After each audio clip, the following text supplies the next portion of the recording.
자, 두 번째 시간 들어가는데 이제 13페이지의 상단에 역대상 2장 18절로 20절. 자, 다 찾으셨죠? 네, 읽습니다. 헤스론의 아들. 그 아들이라는 말은 히브리어의 1번, 단어 사전은 1번 가끔 소개하는데 벤이라는 뜻으로서 조상, 압이라는 뜻도 되지만 아들, 손자, 증손, 후손이라는 뜻도 되는 거예요. 그 다음에 갈렙이 그랬는데 본인의 성경책에서 아까 읽을 때 보면은 역대상 2장 9절에 보면 여라무엘과 람과 글루베라 그랬죠. 글루베라고 돼 있잖아요, 발음에. 그런데 이것은 갈렙과 발음이 같은 발음인 거예요, 글루베라는 발음은. 그런데 역대상 2장 18절에서는 글루베라고 하지 않고 아예 갈렙이라고 발음을 바꿨어요. 그런데 헤스론의 아들 갈렙이 그의 아내 아수바와 여리옷에게서 아들을 낳았으니, 여기 아들을 낳았으니 할 때 여기 아들이라는 용어, 낳았다라고 하는 이 용어는 얄라드라고 그래요. 친자란 말이야. 히브리어로 친자는 뭐라고 한다고요? 얄라드라는 용어를 쓰는 거예요. 친이 난 자식, 친자는 얄라드예요. 그 다음에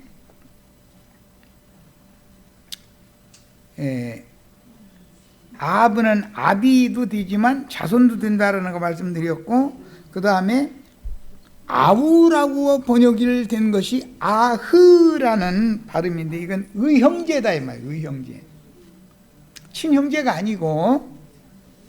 자, 지금 히브리어 단어를 4가지를 내가 억지로 일러드리고 있는 중이야. 아들, 벤이라는 용어가 있고, 친한, 친자, 단대의 아들이죠. 그때는 얄라드라고 하는 단어를 쓰는 거예요. 그리고 동맹을 맺은 관계의 형제의 경우에는 아흐라고 그래요. 이런 모든 용어들이 게르라고 하는 게르 율법과 관계가 되기 때문에 잘 암기해 두셔야 돼. 자, 본문에서 단순히 헤스론의 아들 벤 자손이라는 표기와 그가 낳은 아들 얄라드, 그냥 헤스론의 아들이라고 할 때는 벤이라는 용어를 썼죠. 손자일 수도 있고 증손일 수도 있고 조상일 수도 있어요. 와, 얄라드라고 하는 친히 낳은 단대의 아들, 이런 표기를 정확하게 이해해 가면서 읽어야 하는데, 이런 것은 가르침을 주는 스승이 없으면은 아들 낳았다는 소린가 보다 이러고 말잖아요. 그런데 아들을 두었다 할 때 먼 손자 증손을 일컫는 말일 수도 있고, 어떤 경우는 벤이라는 용어를 사용하는 경우는, 단대의 친자의 경우는 무슨 용어를 쓴다? 얄라드라는 용어를 쓰는 거예요. 이것에 대해서 잘 이해를 해야 돼요. 자, 여리옷에게서 아들을 낳았다라는 말은 갈렙이 여리옷이라고 하는 아내를 통해서 아들을 낳았다라고 할 때 이것은 얄라드 아들을 낳은 걸 말한단 말이야. 헤스론의 아들 갈렙 볼 때는 이것은 손자일 수도 있고 증손일 수도 있어요. 자, 이 셈족의 언어 관습에 대해서 이해를 잘 해야 돼. 자, 그 다음에 역대상 2장 42절로 49절에 나오는 또 다른 갈렙 가문은 장자가 메사라는 아들이지, 아들이 장자가 다르죠. 아들이. 그러니까 갈렙이 둘이 있어서 유다 지파의 갈렙도 아들을 낳고 에돔 족속 갈렙도 아들을 낳았는데 그 후사 이름을 보면은 이게 계보가 다르구나라는 걸 알 수 있다. 역대기를 읽을 때는 특히 에돔 족속 갈렙은 딸이 소개가 됐죠. 맨 마지막에 이름이 누구예요? 악사라고 하는 딸이 소개가 되고 있어요. 자, 아비혹은 아들, 벤, 아비, 조상, 아들, 손자, 증손, 고손 이렇게 양면으로 사용될 수 있다. 그 다음에 히브리어 1번의 아브라는 말을 역시 조상이라는 말도 되죠. 후손이라는 말도 되는 거단 말이에요. 그 다음에 이 벤이라는 용어 속에는 무슨 의미가 있느냐면 세운다는 의미가 있어요. 아담의 갈빗대에서 갈빗대를 꺼내가지고 여자를 지었다 이렇게 돼 있죠. 거기 짓는다라는 말은 집을 짓는다, 건축물을 세운다 그런 뜻이에요. 그러니까 셈족의 언어 관습을 교회를 세운다, 교회를 짓는다 라는 말은 사실은 교회 건축을, 이건 영적인 것을 말하는 것이지 아담의 옆구리에서 갈빗대 꺼내가지고 여자를 지었다라는 말을 단순히 아담이라는 사람 잠들게 만들고서 여기 마취제 세게 놨는지 깊이 잠들어가지고 갈빗대 꺼내는지 안데도 아프지도 않았어. 그래가지고 일어나가지고는 여자가 이쁜 여자가 옆에 있는데 뼈 중에 뼈요 살 중에 살이로다 그러고 환호했다고 그러는데 그걸 천연적인 사람의 사고로 읽으면 그게 말이 안 맞는 말이다 이거예요. 우리 김영숙 자매가 나도 아니고 저 옆구리에서 나온 건 아니잖아요. 그렇죠? 자기 남편 옆구리에서 나온 사람 손 들어봐. 기독교계의 어떤 목사들은 그래서 남자들은 갈빗대 하나가 아내가 더 많고 남자는 하나가 적다고 그러는데 갈빗대 똑같아. 그건 말도 안 되는 소리인 거예요.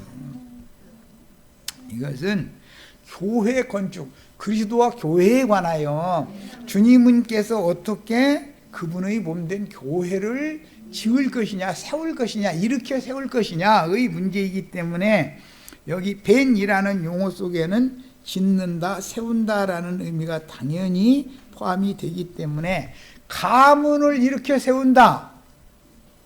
가문이 망해가고 있던 가문을 일으켜 세우려면 아들을 많이 낳아야죠. 딸도 많이 낳아야 되고 그러면 집안이 일으켜지는 거죠. 그것을 신약성경에서는 사도행전에서 교회가 흥왕한다라고 번역을 했어요. 흥왕한다 말이야. 세움을 한다. 주님이 교회가 세워져 간다 이 말이야.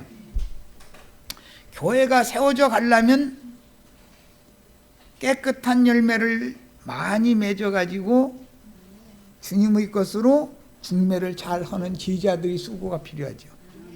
이제 시작부터 끝까지 다 한 바퀴 돌아서 맞닿았어요. 그 다음에 동맹관계의 형제를 일컬을 때는 아흐라는 용어를 사용한다. 이것은 광의적인 의미로서 히브리어의 아브와 같이 조상, 후손, 아버지라고도 되고 아들이라고도 되고 손자라고도 되고 이런 광의적인 의미가 있는 아브라고 하는 히브리어 1번 용어와 같이 251번의 아흐 형제라고 하는 용어는 넓은 의미로 사용이 된다. 단대의 혈연적인 형제만을 말하는 말이 아니다 이거예요. 그러니까 열아멜의 형제 갈렙 이렇게 나오면은 이것은 광의적인 의미의 의형제라고 우리 셈족의 용어에서 이렇게 말하죠. 의형제를 맺었다. 그 말이지 혈연관계의 형제를 말하는 것이 아니다 이 말이에요. 그런데도 유다 지파로 인정이 되려면 계르율법이 실현이 돼야 되겠죠. 이해되셨죠 이제? 자, 그 당시 유다의 손자인 헤스론의 아들 여라멜은 죽음을 앞둔 고령이었고 그 아들 람도 40에서 60세쯤의 아들인 나손이라는 아들을 둔 80세 이상의 모세와 비슷한 연배에 있었다. 여라멜이라는 사람이 나손의 조상이죠. 아버지죠. 자, 그런데 출애굽을 할 때는 여라멜이 주도를 하는 게 아니라 여라멜의 아들인 후손인 나손이 주도를 하게 되잖아요. 유다 지파의 군장이었으니까. 그런데 그나스 사람 여분네의 아들 갈렙을 유다 지파의 헤스론 가문에 접붙이는 말씀을 하실 때는 여라무엘의 아우라고 되어 있다 이거예요. 성경에. 아까 그거 읽었죠? 역대기 2장 48절로 49절. 아흐라는 이 용어는 귀화되거나 또는 귀속되는 어떤 과정을 거쳐서 동맹관계의 의형제관계의 아우인 것이지, 삐약삐약하는 이제 다 2살 먹은 놈과 100살이 다 된 할아버지와 어떻게 형제가 됩니까? 연령층으로 봐도 안 맞잖아요. 여라무엘과 여분네의 아들 갈렙은 형제가 될 수가 없잖아요. 손자라고 하면 이해가 돼. 그런데 손자라고 하지 않고 동생이라 했다. 여라무엘의 아우 갈렙 이렇게 번역을 했다. 이거. 여기에는 어떤 의미가 감춰져 있는 것이다. 성경 읽을 땐 이런 걸 찾아내면서 읽어야 돼. 그런데 뭐 나이 계산하는 것도 복잡해 죽겠는데 무슨 놈은 뭐 이런 것까지 다. 그런데 성경을 그런 식으로 지금까지 있던 식으로 그렇게 읽으시면 안 돼요. 이렇게 복잡한 속에다가 진리를 살짝 갖다 감춰놓는 거예요. 우리 같은 사람들도 유대인 중에 유대인인 예수님께 접붙임을 받아가지고 깨끗함을 받고 깨끗한 열매를 많이 맺는 아들다운 아들 아브라함, 하나님의 왕국의 후사가 될 수가 있다 그 말이에요. 상속자가 될 수 있다, 지금 그걸 말하는 거예요. 그냥 예수 믿고 예배당 열심히 다니면 천당 좋은 데 가고 이런 게 아니고, 그건 말도 안 되는 소리고 마귀가 장난하는 거예요. 못 믿게 만들, 진리를 믿지 못하게 만들려고 장난하는 거예요. 좀 복잡하고 어려운 것 같아도 나처럼 이렇게 세밀하게 일러주고 가르쳐주면 이런 가르침이 나중에 익숙해지면 읽는 것이 모든 구절이 걸리는 구절이 없게 돼 있어. 자, 그 당시 아비가 다른 에돔 족속 그나스 사람 여분네의 아들이 유다 지파의 어른인 헤스론 가문 여라무엘의 아우가 되려면 그의 모친이 갈렙의 어머니가 유다 지파 사람이어서 그나스의 여분네라는 그나스 사람 여분네라는 에돔 족속에게 시집을 가가지고 갈렙을 낳아가지고 남편이 죽었거나 이혼을 해가지고 친정으로 돌아오면, 시집을 보낼 때는 시댁으로 호적이 가지만 이혼하고 혹은 사별을 하고 친정으로 돌아오면 친정으로 호적이 다시 돌아오죠. 그때 자기 아들을 아예 너 에돔 족속으로 서름당하지 말고 떳떳한 히브리인 유다 족속으로 성공하기 바란다라는 뜻으로 엄마가 호적을 바꿔줬을 수도 있죠. 그럴 수 있죠. 자, 그렇게 하는 경우는 귀속시켰다고 그래요. 귀속. 그런데 여분네 부족이, 그나스족이라고 하는 것은 에돔의 12방백 중 한 부족이죠. 그런데 광야 끝에까지 도달한 이스라엘 12지파에게 투항을 단체적으로 할 때 유다집 기왕이면 왕권지파한테 투항하겠다 해가지고 유다지파로 투항을 하면 거기서 받아주면 계류율법이 실현이 되기 때문에 유다지파로 접목이 될 수가 있죠. 접붙여질 수가 있어요. 이 2가지 방법이다. 하나는 여자가, 유다지파의 여자가 에돔 족속과 혼인을 해서 아들을 낳아가지고 친정으로 돌아와서 에돔 족속의 호적을 파버리고 없애버리고 자기 친정 유다 지파의 호적에 입적을 시키는 방법이 있는 거예요. 하나는 광야 끝에 있던 에돔 족속들 중에 그나스 지파의 한 부족이 단체적으로 유다 지파한테 항복을 해버려. 그러면 그 항복을 받아준다면은 유다 지파의 접목이 될 수가 있죠. 접붙임이 될 수 있어요. 자, 광야의 이편 끝에 거주하던 에돔 족속인 그나스 사람 여분네가 유다 지파 여자와 혼인을 통해서 난 아들 갈렙을 유다 지파에 입적시킴으로 귀속시키거나, 여라무엘이 유다 지파에서 맨 어른이었다. 예를 들어서 여라무엘은 그때 당시 한 100세가 됐을 거 아니에요. 여라무엘의 생존 시에 여분네의 그나스 가문이 단체적으로 투항하여 귀화하여 히브리어 게르로 인정을 받으면 유다 지파 여라무엘의 아우가 될 수가 있다. 본반 이해가 되시죠? 헤스론의 아들 여라무엘의 딸 혹은 손녀딸이 에돔 족장인 그나스 가문 여분네와 혼인을 하여 피를 섞고 그나스 가문 여분네의 아들인 갈렙이 유다에 귀속되면 여라무엘의 아우 히브리어는 아흐라는 형제 관계가 성립이 된다 이거예요. 또 갈렙은 이스라엘의 광야길을 막은 에돔을 떠나서 유다 지파의 일원이 될 수가 있고, 신명기 23장 7절의 율법에 너는 에돔 사람을 미워하지 말라, 그는 내 형제, 여기 형제라고 할 때 아흐다.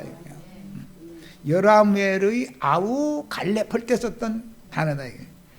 아흐, 내 형제임이라 라는 율법을 지킬 수가 있습니다. 우리는 이 방법 아니면 예수 그리스도의 참제자가 될 길이 없죠. 혈통적으로라면. 네. 그나스 사람 여분네의 아들 갈렙과 그 가문은 이스라엘과 함께 애굽 생활을 하다가 홍해를 건너지 않았고, 광야에서 태어났어요. 갈렙은 애굽지를 몰라요. 그런데 애굽에서 나온 사람들은 광야나 가나안 땅에 대해서 너무 몰라. 지리도 모르고 생활 풍속도 모르고 얼마든지 그럴 수 있죠. 모세가 헷갈린 것은, 여기서 이제 잘 들으셔야 돼. 모세의 장인이 그 광야 미디안 에돔 족속과 함께 거하던 사람이잖아요. 그런데 장인의 후사인 호밥이라는 처남 보고 여호와께서 우리에게 이 광야를 거쳐서 가나안 땅에 들어가서 거기서 젖과 꿀이 흐르는 땅을 기업으로 주신다고 그랬으니까 형님이 이쪽 지리는 잘 알지 않냐. 그러니까 자기도 40년 동안 거기서 생활했으니까 잘하는 사람인데도 우리 눈이 좀 되어주세요. 그러고 부탁했죠. 아무나 눈으로 삼으면 돼요, 안 돼요?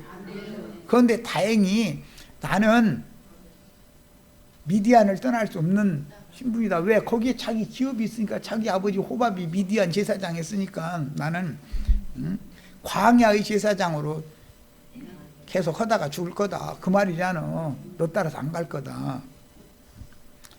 그런데 그 바람에 갈렙이, 너무 잘하는 사람 갈렙이 드러나게 됐다 이 말이야. 호밥만 그쪽 지역 지리 잘 알고 그 사람들 말 알아듣고 하는 게 아니라, 나도 가나안 족속의 말과 가나안 족속들의 생활 풍속과 그 땅에 대해서 나도 호연히 아는 사람이요. 그러니까 모세는 호밥을 의지하려고 그랬는데 여호수아는 갈렙을 앞세웠다 이거예요. 이해되셨죠? 주의 성령께서 우리 형제 자매님들을 앞세우시는 축복을 받으시길 바라요. 인자로 오셨던 예수는 혈통적인 이스라엘 사람들을 앞세웠지만, 그랬죠? 스루보니게 여자 보고는 개들이라고까지 했죠?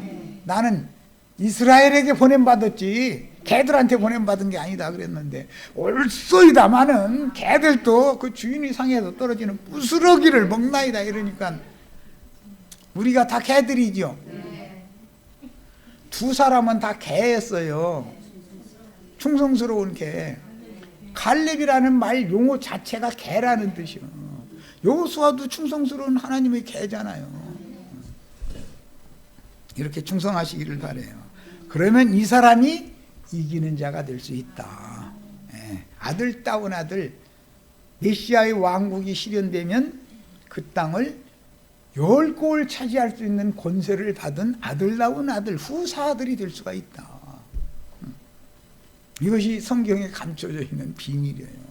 요한복음 15장 참 재미있죠, 알고 보니까. 지금까지 생각하고 있던 그런 간단한 얘기가 아니었죠. 주님이 제자 삼는 얘기가 마지막으로 너희는 나의 제자가 되어달라고 부탁을 해서 그게 마지막 유언장 남기는 말인데, 그게 요한복음 15장인데, 인생을 살다가 마무리를 할 때도 유언을 아무한테나 하는 게 아니잖아요. 후사한테 하는 것이지. 그렇죠?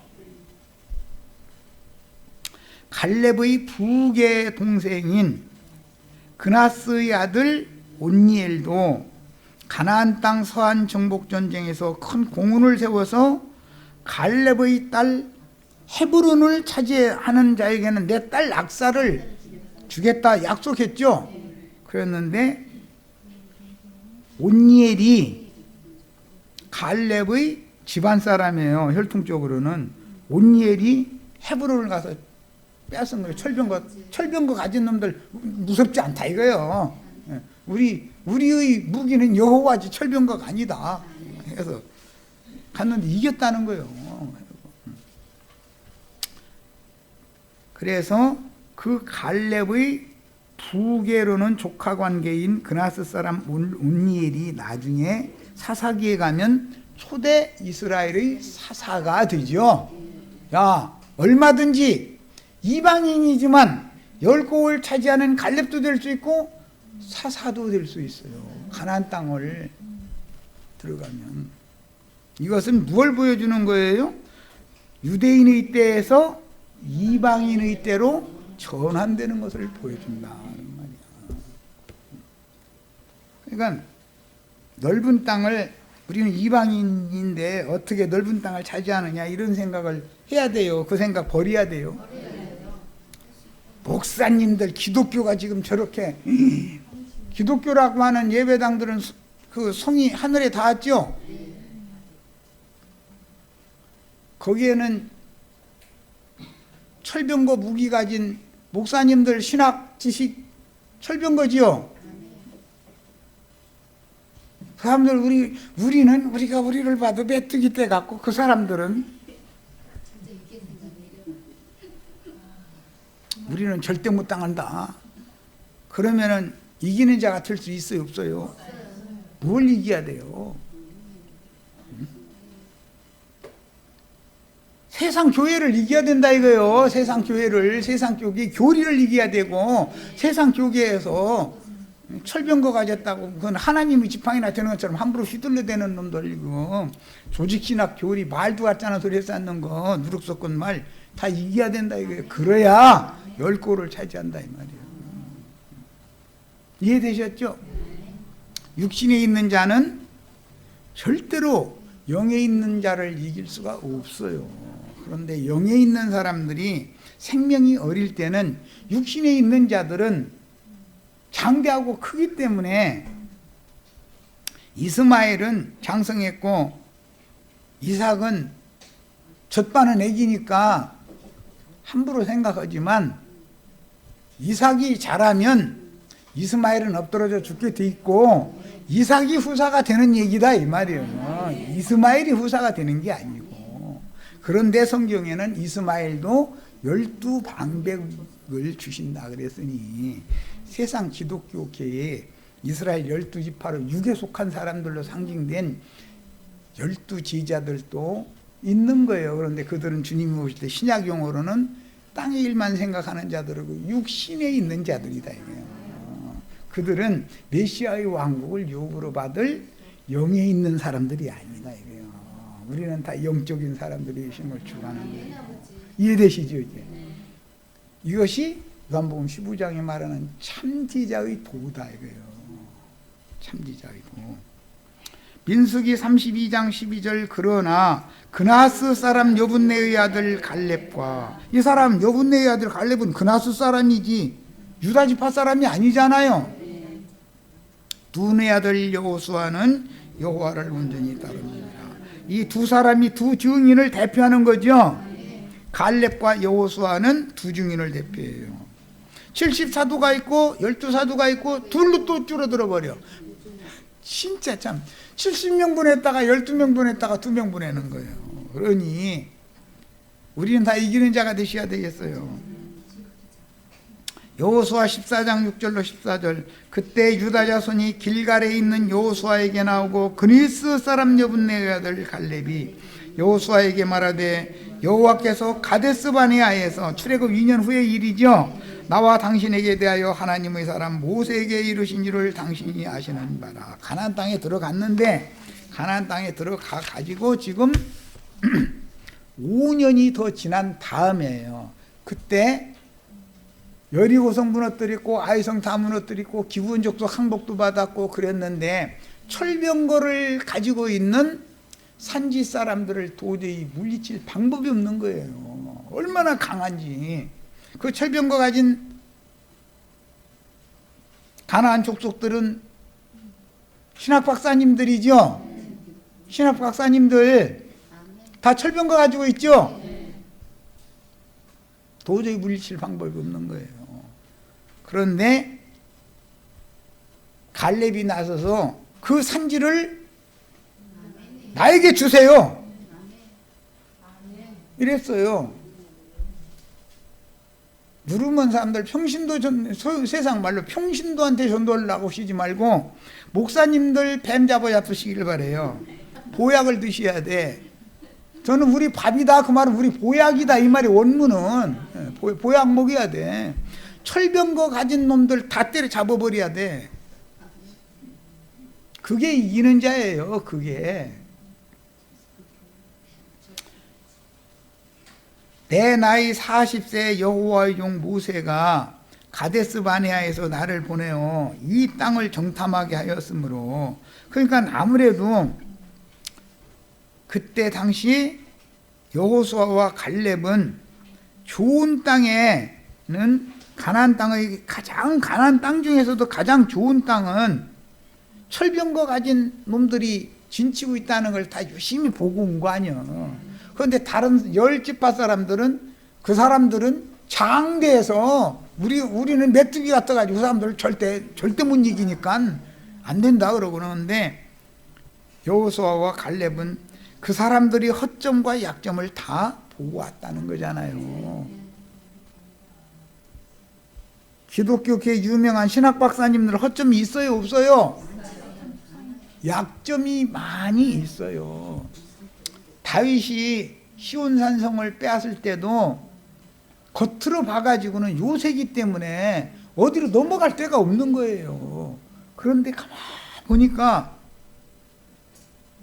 저쪽에서 무엇이 나왔다 들어갔다 했어. 그거 왜 그러나 봤더니 아니 성 안에는 물샘이 없고 밖에 있는 물을 끌어들여서 먹여야 되니까 수문이 필요했다 이거예요. 아, 요게 약점이구나. 그래서 시온산을 빼앗을 때 수구로 해서 헤엄쳐서 들어가 가지고서 점령하게 됐죠. 약점은 있게 마련이요. 유명한 목사님, 약점이 있어요. 뭐가 제일 약점이에요? 삼위일체 교리 믿는 거, 예정론 교리 믿는 거, 무천연설 교리 믿는 거, 조직신앙 믿는 거예요. 그들은 사실은 그게 전부 약점이요. 그게 그들은 그 물 먹고 사는 거예요. 그게 그 물 먹고 살아. 그런데 우리는 그 물샘을 뺏어야 된다 이거예요.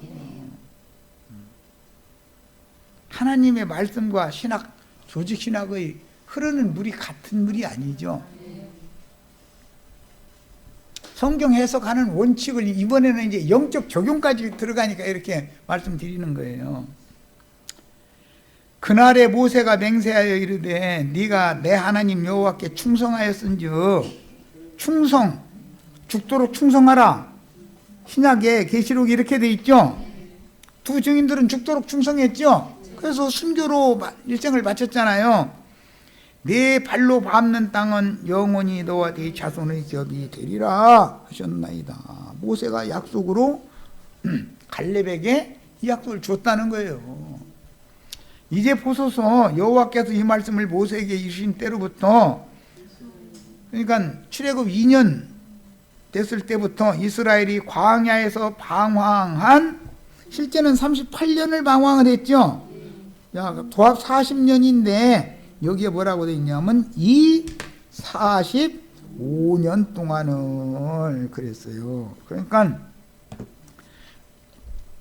출애굽 2년 후에 12정탐 보내가지고 두 정탐에게 하나님 말씀을 모세가 약속으로 주었죠. 특히 갈렙에게 네가 보고 왔다고 하는 그 장대한 족속들이 있고 철병거를 갖고 있다는 놈들, 그런 놈들 네 앞에 다 막아쓰거든. 그럼 네가 차지해. 이랬다는 거예요.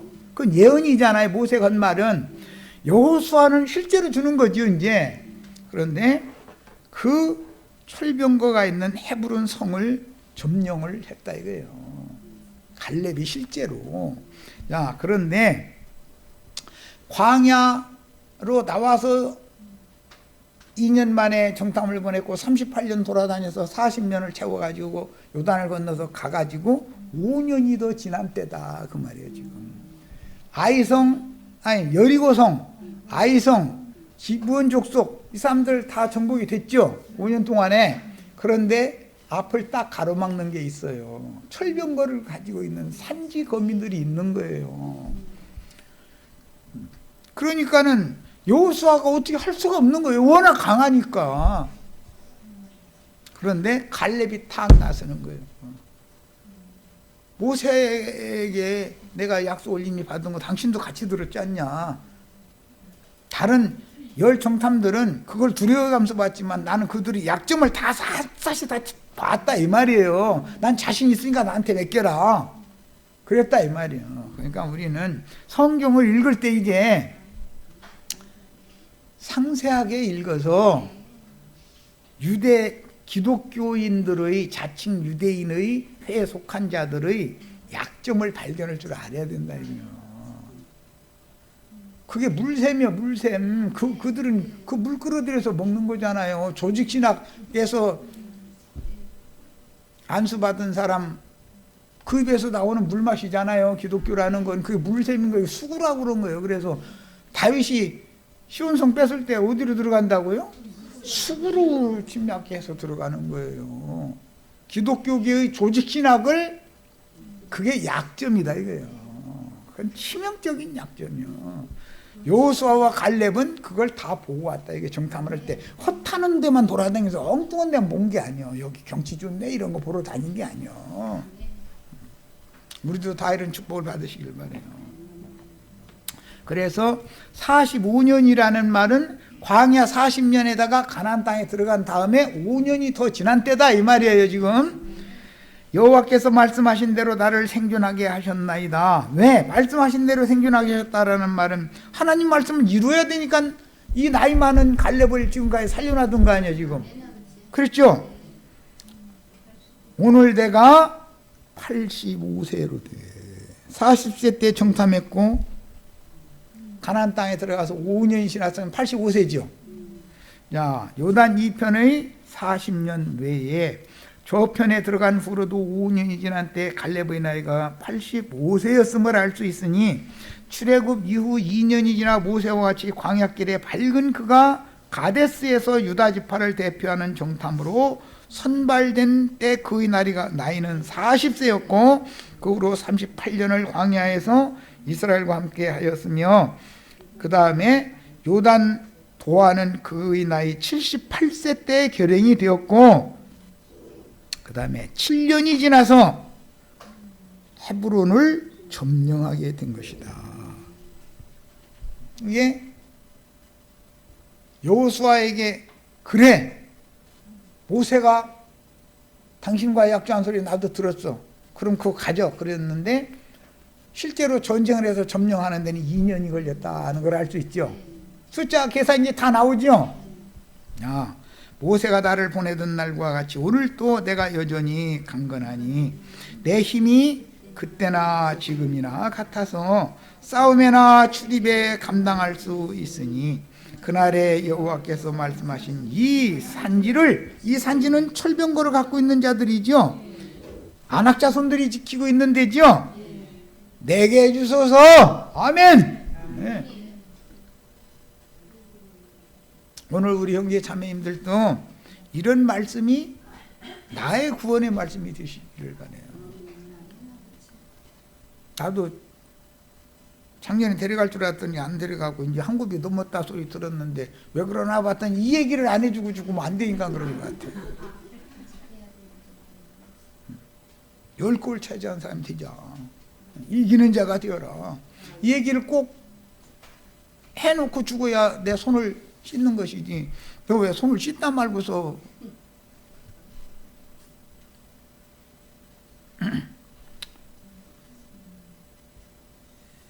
모세가 나를 보내시던 날과 같이 내가 여전히 강건하다. 내 힘이 그때나 지금이나 같아서 싸움에나 출입에 감당할 수가 있으니 그날에 여호와께서 말씀하신 이 산지를 지금 내게 주소서. 그러니까 여호수아가 그러면 당신이 가져라 그랬더니 그 후로 2년 동안에 걸쳐서 철병거 가진 산지 족속들을 다 멸해버리고 헤브론 성을 차지해버렸다는 거예요. 당신도 그날에 들으셨거니와 그곳에는 아낙 사람이 있고 그 성읍들은 크고 견고할지라도 서초동 사거리 사랑의 교회 여의도의 순복음 교회 어디에 무슨 교회 가면서 크고 견고한 그런 것들 다 무너져요? 안 무너져요? 사람의 눈으로 보면은 절대로 무너질 것 같지가 않죠. 그러나 이건 믿음의 눈이 필요해요. 하나님께서 여의도 순복음 교회를 서초동 사거리의 사랑의 교회를 보여주시고 나서 그 약점이 강남에 사는 우리 김자매가 서초동 맞고 여의도 쪽에 제일 가까운 자매는 누구요? 저기 곤자매인가? 그쪽 맞고 해가지고서 정복해버리시기를 바랍니다. 얼마든지 정복할 무기를 더 좋은 무기를 지금 주시고 있는 중이에요. 네피림의 후손 체구가 큰 자들이 훗날은 블레셋 족속의 골리앗의 조상이 아낙 자손이잖아요. 걔들도 끝까지 후손 퍼뜨려가지고 속색이요. 그런데 소년 다윗한테 죽었다는 거예요. 갈렙 이야기나 다윗 이야기가 오늘 우리의 구원의 말씀이어야 된다 이거예요. 요한복음 15장 8절에 그리하면 너희가 내 제자가 되리라. 주님의 제자는 이기는 자들을 말하는 거예요. 이기는 자들. 두 증인들이다 이거예요. 주님의 제자들을 파송할 때는 둘씩 보낸다고 그랬어. 여호수아가 여분네의 아들 갈렙을 위하여 축복하고 헤브론이 이게 산지죠. 철병과 가진 자들이 거하고 있는 그에게 주어 기업으로 삼게 하매 말로만 받은 거예요. 그래? 그러면 네가 하죠. 이제 이런 거예요. 이미 약속이 있었으니까. 헤브론이 그니스 사람 여분네의 아들 갈렙의 기업이 되어 오늘까지 이르렀으니 이는 그가 이스라엘의 하나님 여호와를 온전히 쫓았기 때문이다. 그냥 대충 믿는 게 아니죠. 오늘 우리 형제 자매님들도 주의 성령의 인도를 온전히 끝까지 쫓으셔서 이기는 자가 다 되셔야 되겠어요. 여호수아서 15장 13절 여호와께서 여호수아에게 명령하신 대로 여호수아가 기럇 아르바 곧 헤르본을 그 헤브론이라고 하는 것은 옛적 이름은 기럇 아르바라는 곳이었어요. 아르바라는 것은 큰 자들 아낙 자손들이 거하는 성이다라는 뜻이에요. 유다 자손 중에서 분깃으로 여분네 아들 갈렙에게 주었으니 유다 자손이 됐잖아요. 갈렙이 접붙였죠. 게르로 인종이 받아진 거죠. 이방인이지만 유다의 왕권을 가진 유다 지파의 접붙임을 받아가지고 왕권을 행사하게 된다 이거예요. 다 그렇게 되셔야 되겠죠. 기왕이면 10골 다스리는 자가 되셔야 되겠어요. 아르바는 아낙의 아버지, 아버지라는 말은 조상, 우두머리. 네. 기럇 아르바가 나중에 갈렙에 의해서 정복당한 뒤로는 헤브론이라고 이름이 바꿔졌다. 여호수아 15장 16절로 17절 갈렙이 말하기를 기럇 세배를 쳐서 그것을 점령하는 자에게는 이제 헤브론은 갈렙이 점령을 했는데 똑같은 아낙 자손들이 진치고 있는 세벨이라고 하는 곳이 있더라 이거예요. 남았어 이놈의 거. 이 종자를 말려야 되겠는데 어떻게 하냐. 그러니까 그것을 쳐서 점령하는 자에게는 내가 내 딸 악사를 아내로 주리라 하고 상품을 걸었어. 그랬더니 갈렙의 아우 그나스의 아들인 온니엘이 그것을 점령함으로 갈렙이 자기 딸 악사를 그에게 아내로 주었더라. 그래가지고 이 온니엘이 사사가 됐죠. 이 갈렙과 온니엘 사이는 4촌 넘어 혹시 5촌 아니면 제종간 6촌 제종간 정도 되는 그런 신척이다 이거야. 사사기 1장 12절로 같은 여분네 집하잖아요. 같은 그나스 족속이잖아요. 온니엘도. 그러니까 온니엘의 후계가 또 여러 갈래로 갈라졌는데 여분네의 계보는 갈렙이고 그나스 계보 중에 온니엘의 조상 계보가 따로 있었다는 거잖아요. 그러니까 여분네와 형제간이나 뭐 이렇게 됐게 사촌간이나 됐겠지.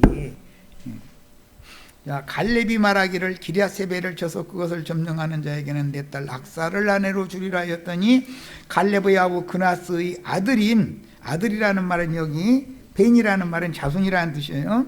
온니엘이 그것을 점령하였으므로 갈렙이 그 딸 악사를 그에게 아내로 주었더라 그랬어요. 그나스는 야곱의 형인 세일산 지경에 자리 잡은 에돔족의 한 족장이었는데 갈렙의 때인 훗날까지도 그나스라는 그때 당시 사람들은 선조의 큰 이름, 훌륭한 이름은 먼 후대에도 자기 자식을 낳으면은 조상 이름으로 이렇게 지어주는 수가 있어서 동명이인들이 많이 나와요. 시간 차이가 많이 나는데도 에돔의 유명한 족장 이름이 그의 후손에게까지도 붙여졌음을 알 수가 있습니다. 어떻게 에돔이라는 말은 아담이라는 말에서 오는 말인데 흙에 있는 사람, 육에 속한 사람들, 이방인들을 말하는 거예요. 첫사람이죠. 다 첫사람은 다 에돔족이죠. 아담 자손, 에돔 족속 하면 누구를 말하는 거라고요? 첫사람이요. 영적으로는 육신에 있는 자들이다 이거예요. 육신에 있는 자들이요. 족속이 구원을 얻어 이면적 유대인이 되고 참 이스라엘이 될 수 있을까요? 그것은 다른 혈통의 가지가 유다 가문의 접붙임을 받는 경우인데 이것이 구속사를 다루는 성경에 나오는 믿음의 족보인 것이다. 구약의 역대기는 혈통적인 족보 얘기를 한 거죠. 그러나 그것은 예수 그리스도를 믿는 아브라함 자손, 믿음의 자손의 족보에 대한 모형인 것이지 혈통적인 족보가 성경을 완성하는 것은 아니죠. 믿음의 조상인 아브라함, 이삭, 야곱의 영적 자손, 즉 히브리서 11장에 말하는 아벨로부터 하늘에 준비해 놓으신 한 성을 유업으로 받을 후사들에 대한 모형이다 이게요. 역대기를 읽을 때는 어떤 족보를 읽을 때는 이런 걸 알고 읽어야 된다 말이에요. 자, 또 다른 경우가 있는데 레갑 족속 얘기가 나와요. 그는 가나안족인 함맛의 후손이다. 그렇지만 겐 족속, 함맛은 겐 족속이라고 되어 있죠. 르우엘이라고 하는 호밥의 아버지 모세의 장인도 겐 족속 사람이죠. 이 겐이라는 말은 카인이라는 말이에요. 카인. 유다지파 훌의 가문이 되려면 역시 헤스론의 아들 글루베의 후손 훌 가문의 딸과 혼인을 해야 하므로 모세의 장인 이드로의 후손인 호밥의 때에 훌의 손녀 우리의 딸이며 부살렐의 오누이와 혼인을 하여 피를 섞음으로 가나안 땅에서 귀속되거나 귀화한 유대인 게르로서 레갑 종족을 이루게 되었다는 것을 알 수가 있다. 자, 이스라엘의 레위인인 모세는 순수한 혈통의 레위인이죠. 그 형이 아론이고 누이가 미리암이니까 그 아버지도 어머니도 둘 다 레위인이잖아요. 순수한 레위인이에요. 예수님은 둘 다 유다지파 사람이죠. 네. 양계부가. 자, 이와 같이 순수한 레위인인 모세가 아람 사람 겐 족속의 이드로의 딸과 십보라죠. 혼인하여 게르솜과 엘리에셀을 낳아서 레위 지파인 모세의 가문을 잇게 한 것과 같이 겐 족속의 딸을 통해서 두 아들을 얻었는데 레위 지파가 되잖아요. 이건 귀속되는 경우죠. 당대의 방백이었던 유다 지파의 방백이었던 나손대의 출애굽이 있었는데 히브리 민족은 광야 끝에 거주하던 가나안족들의 귀속이나 귀화를 받아주었음을 알 수가 있고 그들의 후대도 가나안 서안에 들어가서 종족을 뻗들여 히브리인들과 함께 이스라엘 왕국을 세웠던 것입니다. 자, 오늘 말씀의 서두에 예수님이 육신으로 오셨을 때는 이스라엘 백성들에게 사도들을 보냈죠. 그러나 성령이 되어서 마지막으로 또 사도들을 보낼 때는 모든 민족에게로 보냈다. 이방인들이 구원 얻는 새 시대를 염두에 두고 예수님 요한복음 15장에서 너희가 나의 제자가 되리라 라는 말은 깨끗한 열매를 많이 맺는 나의 제자가 되리라 라는 말은 마지막 유언인데 이 말은 모든 민족에게 전도를 해서 넓은 땅을 차지하는 것을 염두에 두고 한 말이다. 많은 열매라는 말은 사실은 넓은 땅이라는 말과도 같은 뜻이다. 이해되셨죠? 자, 이런 연유로 헤스론이 혈연관계로 낳은 아들은 여라무엘, 람, 글루베, 삼형제와 후처를 통해서 스굽과 아스우를 낳았으나 람의 손자 암미나답의 아들인 나손과 동시대의 그나스 사람인 여분네의 아들 갈렙이 훗날 히브리어의 게르 율법인 접붙임의 방법을 통해서 유다 지파의 헤스론 가문에 입적된 벤 아들 자손으로 많은 아들들과 딸 악사를 낳은 여라무엘의 아우가 될 수가 있었던 것이다. 이해 다 되셨죠? 충분히 되셨죠? 네, 여기까지 마칩니다.